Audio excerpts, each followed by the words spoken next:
Hello Internet, and today's video is going to be a little bit different. It's a book haul, but not of new books and not books that I didn't already previously own. So I recently went to look at all the old books that I had in storage because I'm storing them at my aunt's house and I've been watching the house for her for a couple days now. So I just went through all of my old books and then I brought back some that I just really am interested in rereading. So I figured I might as well count it as a haul and tell you of the books that I read as a kid. Now, I started reading like officially and collecting books around 11, so these are books that I read from like ages 11 to 13, and so these are books that I read in these time periods. I understand that a lot of these books aren't counted as child appropriate because they are technically adult books, but they're books that I got from my grandmother, and my grandmother was always of the opinion that I would be allowed to read whatever I wished as long as I knew that I could come to her and ask her about these things. So I understand that these are probably not books that kids would read, but I don't fucking care. Like, they're books that I loved, though, like, just, they were my favorites. So this is a mix of, like, child-appropriate books and non-child appropriate books. Like, I don't understand what a child should be or shouldn't be reading. Not the best person to ask, and you'll probably see why, judging by the books that I read as a kid. First, we're going to talk about Night School, The Wern Books by Shilvanta Shimogva. I don't know how to say her name at all, and I butchered everything, and I'm truly, truly sorry. This is a manga series. It is about a night school in which, like, a bunch of supernatural mythical creatures go, demons, mermaids, witches, all sorts of things, and this girl on the cover, she is currently being homeschooled. Her sister works at the school as like a night guard sort of person. She's just supposed to watch after it, make sure everything's set up for when all the students arrive at night, and then her sister goes missing. Except her sister doesn't just go missing, like her sister is wiped from existence and no one can remember this girl except the main character. So we get into this whole like weird magic sort of thing. We get to see a little bit of the school. We get to see like what kind of creatures go to this school. We have to see this girl like try to talk to people. There's a reason she's being homeschooled, and it's just a really, really good series. I really wish that this had continued in some format, because by the end of the series it was more about like the mystery of the magic that was going down that caused her sister just to be erased from existence.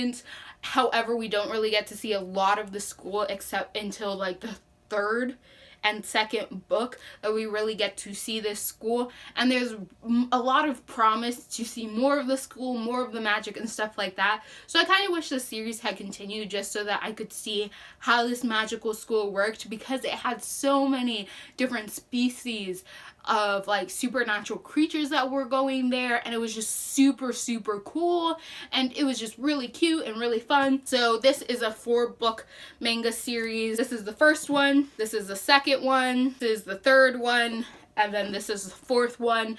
Along with the girl trying to figure out her sister, there is also a bunch of like hunters that try to keep everything in control and make sure that the supernatural community never gets found out, and we also follow their storyline. So we're getting like this whole full view of the supernatural world and what's going on and what sort of weird stuff happens in it. The next book I'm going to show you really doesn't do me any good holding it up, and that is The Protector of the Small by Tamora Pierce.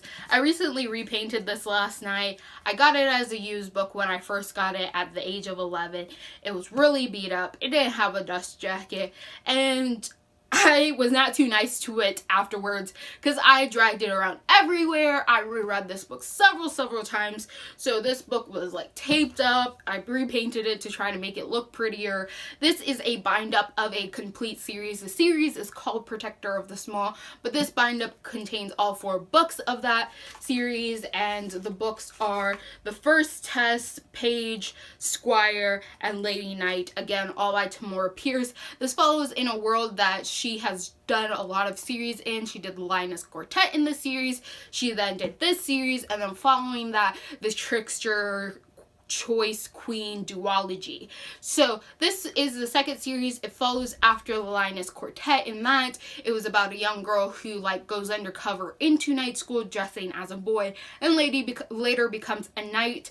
She ends up changing this whole system of knighthood, and the Knight Academy decides to make it able that females can be accepted to this school. So this is about the first girl who is officially going in as a female to become the first official lady knight. She's not going under disguise like in the Lioness Quartet, so she has to face the full brunt of all the racism that Elena in the Knight Quartet never had to deal with. So I really like this book because this main character is a very stocky girl. She was very built. She was built for this, and it was really nice to see a character who was trying to be like a knight who actually had a body type that fit with it. If you guys have ever watched Game of Thrones, you know that lady knight that's in that follows around that Lannister dude, the one-hand incest dude.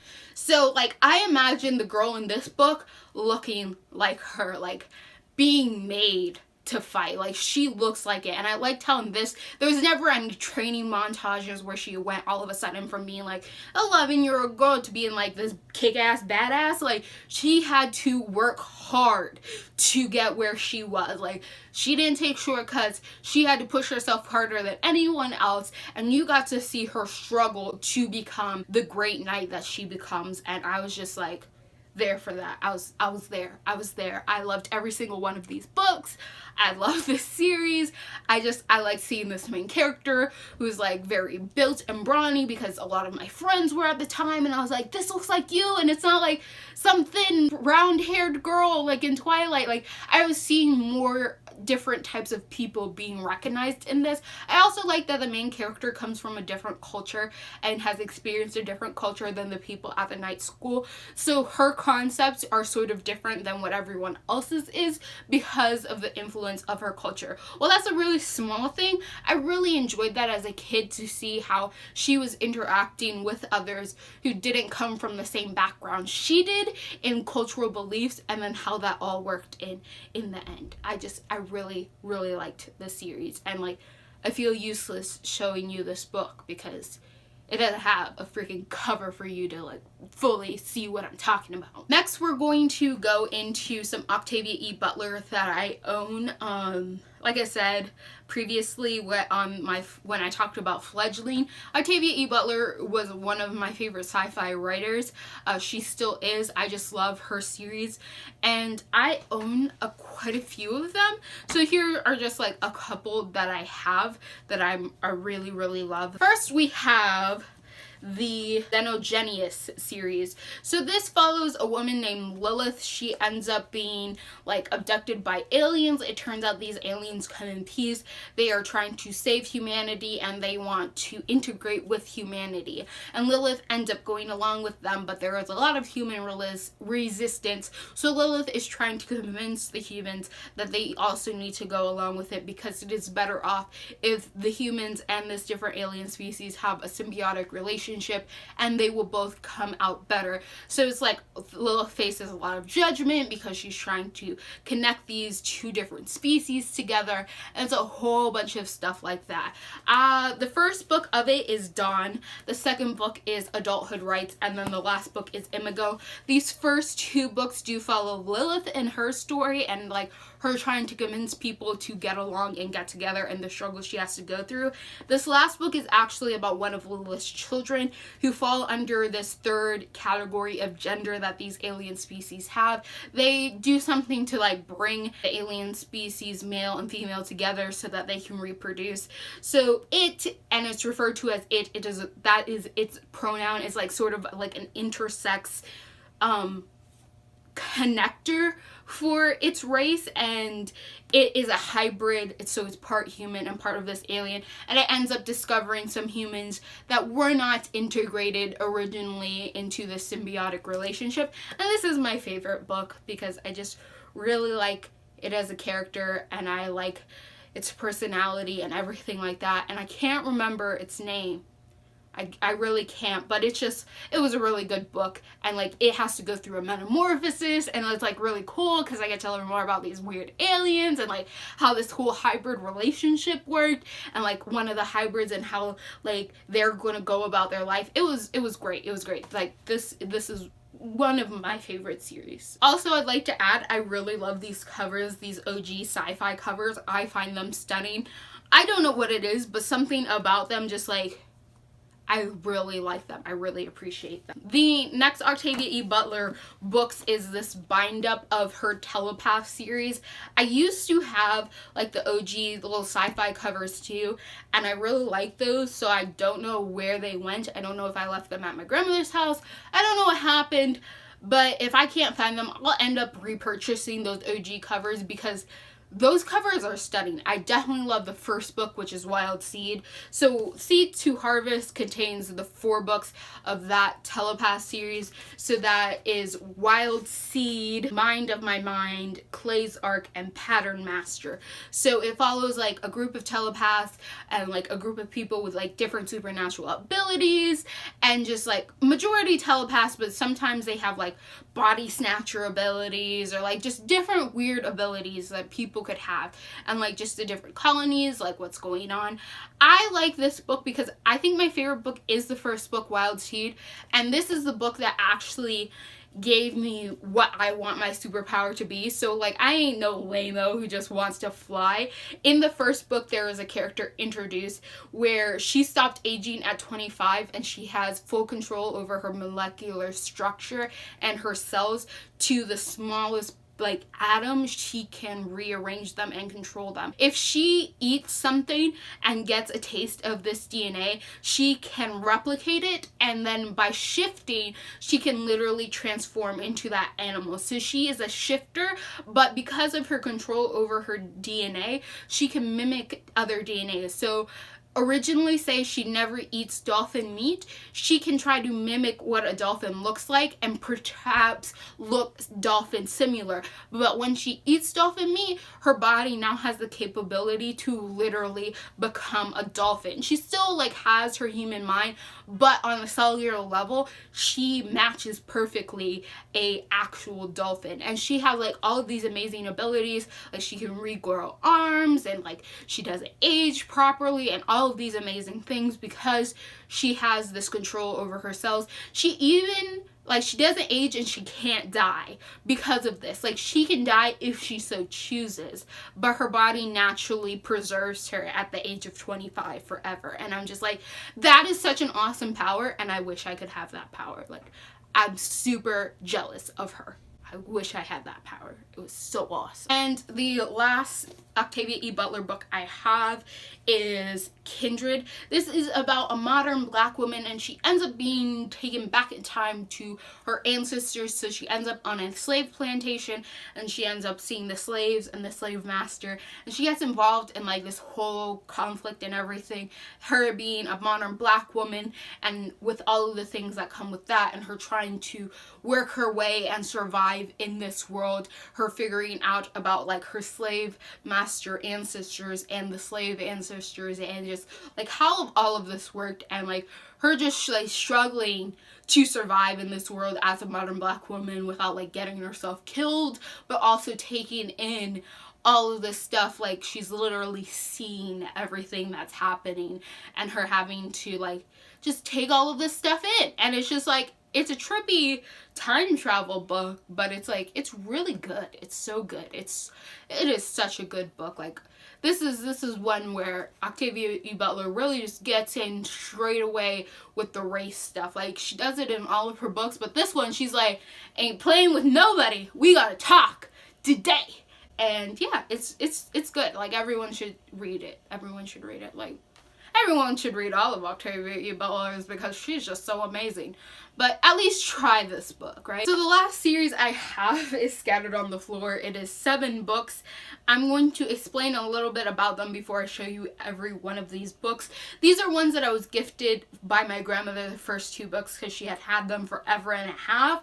And she was like, you know what, read these books. And I was like, yes, Grandma, I'm going to read these books because I like reading. So this is the Sholan Shalon Alliance series. It's by Lisanne Norman. It is a very weird series. I'm pretty sure it was written by a crazy cat lady, but I don't care. Now let me try to explain the fundamentals of this book without sounding a little too crazy. So this is a sci-fi book, and it has a bunch of different alien species and races all living in the same universe. Now one of these species is a feline-esque species. It is humanoid, but definitely very feline. They are the humans, and then there's these humanoid lizard type people. Now the lizard type people have been at a war, and they have taken over a human colony. On this human colony is this girl named Carrie. Turns out that Carrie has this ability for telepaths. She ends up connecting to this animal in the woods, what she thinks is an animal in the woods, but turns out to be one of these Shalon cat feline alien species, and they end up bonding through their telepathy. And it turns out that the Shalon people are more commonly telepathic. Like, they have a large telepathic community, and they're discovering that humans also have this capability. So there is an alliance formed between the humans and the Shalon feline species because they are going to try to connect based on their telepathy. Now Carrie and this first dude that she bonds with, this feline dude, they end up becoming a couple, and so we go from there. It's like a bunch of politics, a lot of interspecies relationships. We're going to try to figure out how like telepathy fits in and the history of everything, and there is a lot of like polyamorous relationships, and like the main couple is a triad, Carrie, and then she ends up getting like two little sexy alien boyfriends, later husbands, and then we have to deal with like hybrids and whether or not like you can even have children with like interspecies. And then we end up meeting new characters with like new and different polyamorous relationships, and then we have new alien species being integrated in with like the reptilian species, and then all of this different stuff going on. So it's a lot of interspecies relationships, a lot of interspecies politics, and a lot of polyamorous shenanigans going on, and I loved all of it. And I know it sounds crazy, I do, but I liked it, okay? I do. I have no problem with interspecies relationships as long as like everybody in the relationship is sentient. I don't care. And like the fact that there was a lot of polyamorous relationships, I was there for that. I was there for every single one of the triads. And these books get like more complex and weird as it goes on, with all of these different characters being introduced and all of this different history being introduced. But I loved all of it, and I know I sound like a weirdo, and I'm not sure that anyone else has ever read this series other than me and my grandmother, but I'm going to tell you about it. So I'm going to show you all of these books because there's like 9 of them now, but I only own 7, so I haven't even finished the series. But these are the 7 that I constantly reread. First we have The Turning Point, The Fortune's Wheel, Fire Margins, Razor's Edge, Dark Natter, Stronghold Rising, Between Darkness and Light. So all of these are the Shalon Alliance books. They're really weird, but I loved every single one of them. I'll probably eventually buy the last 2. I'll reread them and revisit all of these triads that I was so dearly in love with. Like the main character triad that happens in the course of this book is my favorite. There are so many polyamorous relationships. If you want something like with queer relationships, check this book out, like this series out. It's gonna have like a lot of interspecies stuff, but like if you don't mind like different alien races getting together, then you'll be good. But like if you're looking for something that has talked a lot about like different sexualities, different polyamorous relationships, I would suggest this. I haven't read it in a while to like fully give an opinion on that, but from what I can remember, a lot of polyamorous relationship stuff. It's just like they were very open in what they were doing and who they loved. So those are all the books that I read as a kid, and like I know half of these books were made for 11 and 12-year-olds to read, and a great majority of these books were made for like old ladies to read, or just people that aren't 12. But I don't care. I read all of these when I was young, and these were all my childhood favorites. Like, these are books that I reread constantly, which is probably why they're all beat up. Not only because I got them from my grandmother, and I swear everything in her house is like 20 years older than I am, but also because I just reread everything so many times that pages would fall out of things, because I constantly reread stuff. I don't know what it is about like children and books and how like they somehow like just crumble in a child's hand. But like, tell me why like all of my childhood books look like I ran it over with 20 semi trucks. I don't know. And I didn't abuse my books. Like, that's the thing. Like, I didn't hurt my books. Like, I loved my books, but somehow in my child hands, they just came out rougher from all of that reading and tossing in my bags and taking them everywhere with me. So, these are all of my well-loved books, and I just wanted to kind of share what I read as a child with you guys. So I know this isn't a typical haul, but I hope you guys enjoyed it, just getting to know more about like what sort of things that I liked or still like, and I read or still read. A lot of them are really weird. It's okay if you judge me for like what I read as a kid. I frankly don't care. I understand that I was a really, really weird child, and I've come to accept and enjoy that part of myself. So if you like what you're seeing here and you want to see more, click all those wedding bunnies down below, and goodbye, internet.